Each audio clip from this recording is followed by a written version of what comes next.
Alors, le Zimbabwe. Je sais que généralement, les pays francophones s'occupent très rarement des pays afro-anglophones.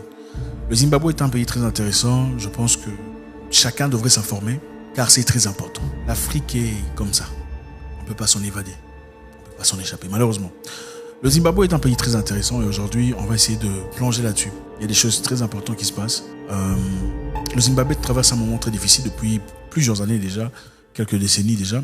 Des moments très très difficiles sur le plan économique, sur le plan social, parce que le Zimbabwe est soumis à des sanctions internationales, des sanctions injustes, des sanctions internationales par les États-Unis et le reste. Vous savez comment ça se passe quand on n'aime pas ce que vous faites, on n'aime pas comment vous vous comportez. Vous ne vous alignez pas selon nos désirs, et on vous sanctionne. Au Zimbabwe, la population et les entreprises paient encore les sanctions d'il y a 20 ans. Imposées par les États-Unis alors que le président de l'époque avait lancé une violente répression électorale, elles ciblaient uniquement l'élite par un gel des avoirs et une interdiction de voyager. Des mesures qui se répercutent sur l'économie du pays en étranglant l'accès au système bancaire international et en obstruant l'aide du FMI. Vous ne faites pas ce qu'on veut, on vous sanctionne. Vous ne marchez pas selon nos... Voilà, on vous sanctionne. Vous avez compris comment c'est ? Avec beaucoup d'autres pays, vous avez certainement vu par vous-même comment ça fonctionne. Les sanctions ne sont jamais équitables, elles ne sont jamais démocratiques, elles ne sont jamais, pas toujours justifiées, quelquefois pas toujours justifiées. Dans le cas du Zimbabwe, on va essayer d'en tirer une conclusion que vous tirez pour vous-même et en tirer une leçon pour tout le monde. Alors, qu'est-ce qui s'est passé généralement ? En réalité, au Zimbabwe, après l'arrivée de Robert Mugabe, un président très intelligent, un président hors de pair, il était détenteur de 7 diplômes d'université. Ouais, le président le plus outillé sur le plan intellectuel. 7 diplômes et outillage intellectuel, c'est le plus outillé sur le niveau intellectuel mondialement. 7 diplômes d'université, après qu'il ait déclaré qu'il y avait besoin de récupérer les terres zimbabwéennes qui étaient entre les mains des fermiers blancs. Des fermiers blancs, généralement d'origine britannique, qui travaillaient les terres, qui distribuaient la nourriture et se faisaient de l'argent. Pendant ce temps, les peuples zimbabwéens n'avaient pas de terre. Ils n'avaient pas de possibilité de produire ou de faire leur ferme. Alors, M. Mugabe est venu faire une demande de récupération des terres sans compensation. Tous les généraux, levée de bouclier de l'Europe, vous savez, généralement, c'est comme ça que ça se passe en Afrique. Quand un Africain a des difficultés, généralement, les Africains se taisent. Quand il y a des difficultés au Liban, difficultés en Inde, les Africains, généralement, ne disent rien. C'est un problème éthiopien, ça ne nous regarde pas. Mais chez les autres, c'est complètement différent. Au Zimbabwe, les Européens d'origine avaient des difficultés avec le gouvernement qui avait récupéré leurs terres de force pour attribuer ces terres aux citoyens zimbabwéens. L'Europe, les États-Unis s'est levé contre ça. Sanctions. Comment pouvez-vous prendre les terres des gens ? Évidemment, ces terres appartenaient à qui avant leur arrivée ? Point d'interrogation. On va essayer de voir ici. Les sanctions ont été imposées au Zimbabwe par les États-Unis et l'Union européenne. Leur décision a été une réponse au programme controversé de réforme agraire du pays qui impliquait de saisir les terres des fermiers des blancs privilégiés et les redistribuer aux fermiers noirs sans terre. Le gouvernement a justifié sa décision en affirmant qu'elle visait à corriger une injustice historique. Le véritable motif de sanctions occidentales était que le pays africain, sous l'ancien président Robert Mugabe, ne reconnaissait pas la domination des États-Unis et de l'Europe et entretenait des bonnes relations avec la Russie. Actuellement, le Zimbabwe n'est pas gouverné par un dirigeant autoritaire depuis 2017. Le pays a connu la démocratie sous le président Emerson Mnangagwa, avec des élections libres et équitables et la liberté d'expression. Mais l'Occident n'a pas envisagé le lever de sanctions. L'ambiguïté dans l'action de l'Ouest nous montre que l'oncle Sam peut punir qui il veut. Donc c'est ça. Pourquoi on parle du Zimbabwe d'abord ? On va rentrer un peu en arrière. On va freiner un peu. Vous savez comment ça se passe ? Ça, c'est moins qu'à sens. Tout le monde va apprendre. Personne n'en sortira bredouille, ça c'est clair. Le Zimbabwe sous sanction. D'accord ? C'est-à-dire on peut rien vendre, vous comprenez ce que c'est. Si vous ne comprenez pas, regardez ce que c'est. Comment les pays sanctionnés vivent. Aujourd'hui, le Zimbabwe a beaucoup de choses. Regorge, comme beaucoup de pays africains, de sources intarissables, de ressources naturelles. Maintenant, on vient de découvrir de réserves énormes de lithium au Zimbabwe. Le lithium qui est nécessaire pour la création de voitures électriques. Et vous savez comment ça évolue aujourd'hui. Tesla, c'est quoi Tesla, n'est-ce pas ? Et tout le bazar. Et beaucoup d'autres choses. Fusées, rockets, des outillages technologiques de pointe. C'est-à-dire, il n'y a pas beaucoup d'endroits où on peut trouver de lithium sur Terre. Il n'y en a pas beaucoup. C'est très peu, y compris la RDC et quelques autres pays. Maintenant, qu'est-ce qui s'est passé ? Des entreprises européennes et américains viennent au Zimbabwe, ou sont venus au Zimbabwe, pour essayer de marchander le deal de lithium, pendant que le Zimbabwe est encore sous embargo, ou sous sanction, vous comprenez?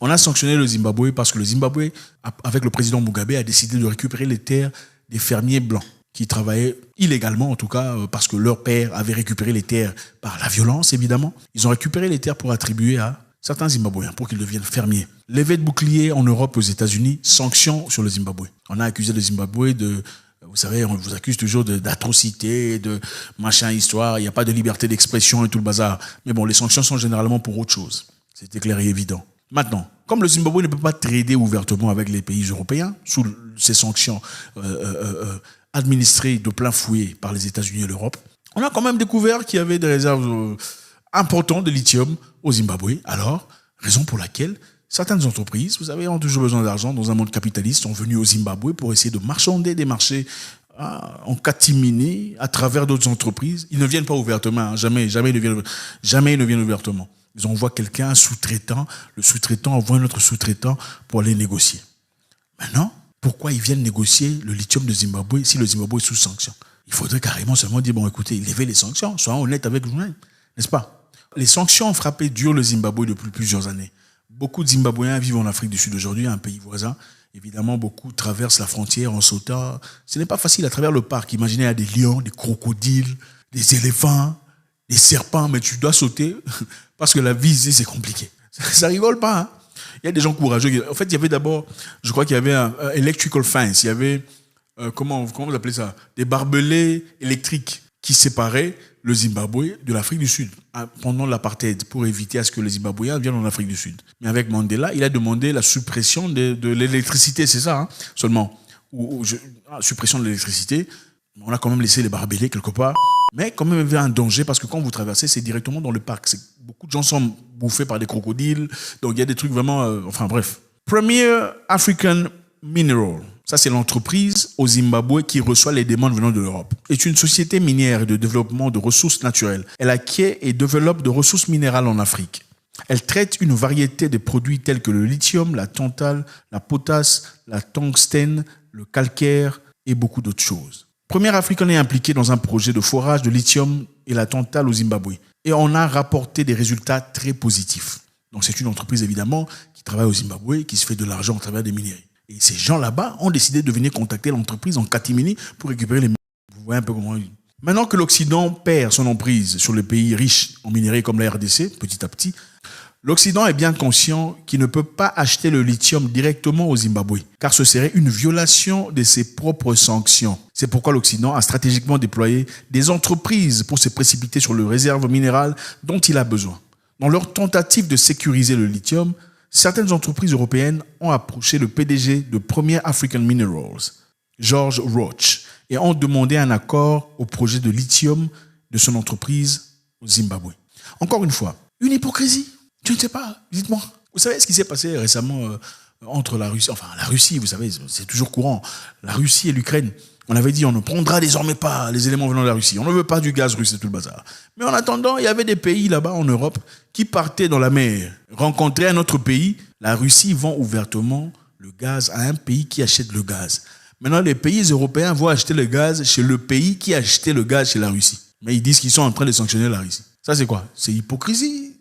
Dites-moi, comment vous appelez ça dans votre langue maternelle? Alors, George Roche, qui est le président, le PDG de cette entreprise en Afrique, dit, dans une interview accordée à African Report, que l'Union européenne et les États-Unis devraient lever leurs sanctions contre le Zimbabwe et investir dans le secteur de lithium du pays. Selon Roche, ces sociétés devraient se prononcer pour la levée de sanctions.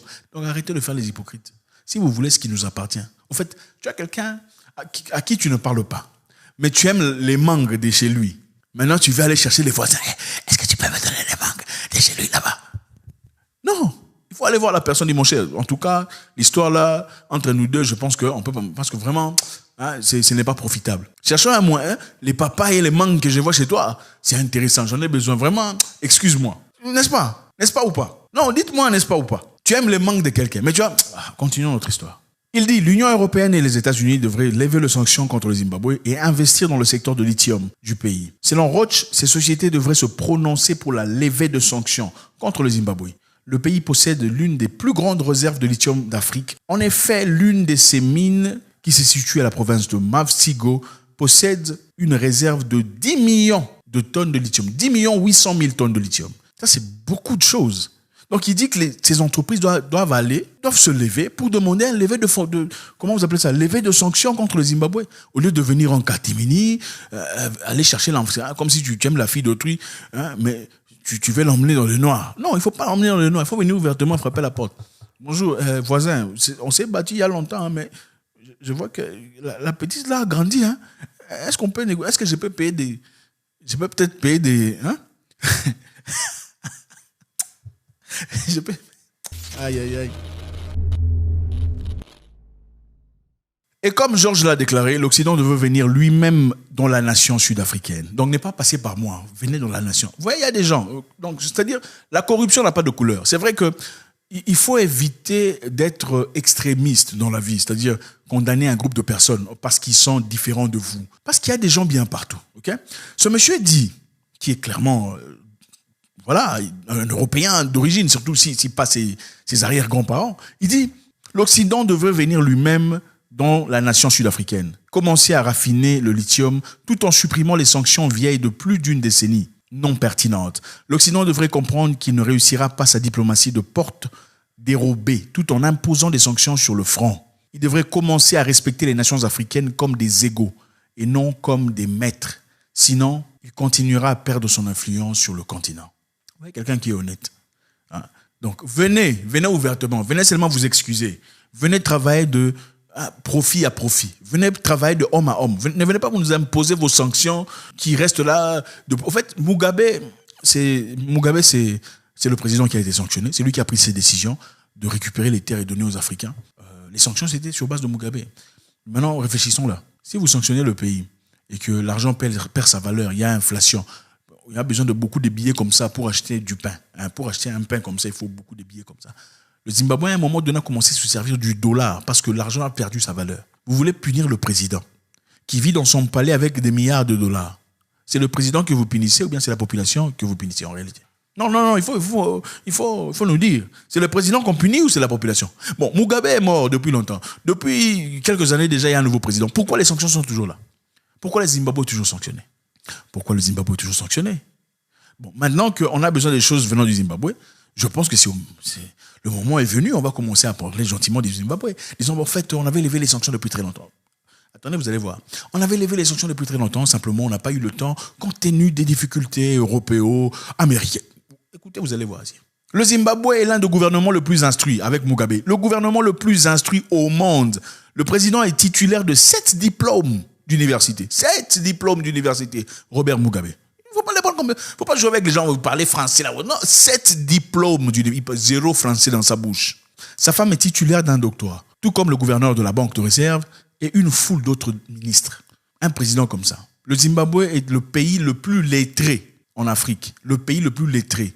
Donc il y a plus de master's degree de personnes, c'est-à-dire des gens avec des masters, des doctorats au Zimbabwe qu'il n'y en a nulle part en Afrique. Mais ce sont des gens qui sont obligés de sauter la frontière, aller en Afrique du Sud pour chercher un bol de riz. Travaillant comme qui? Comme maçon, comme nettoyeur, comme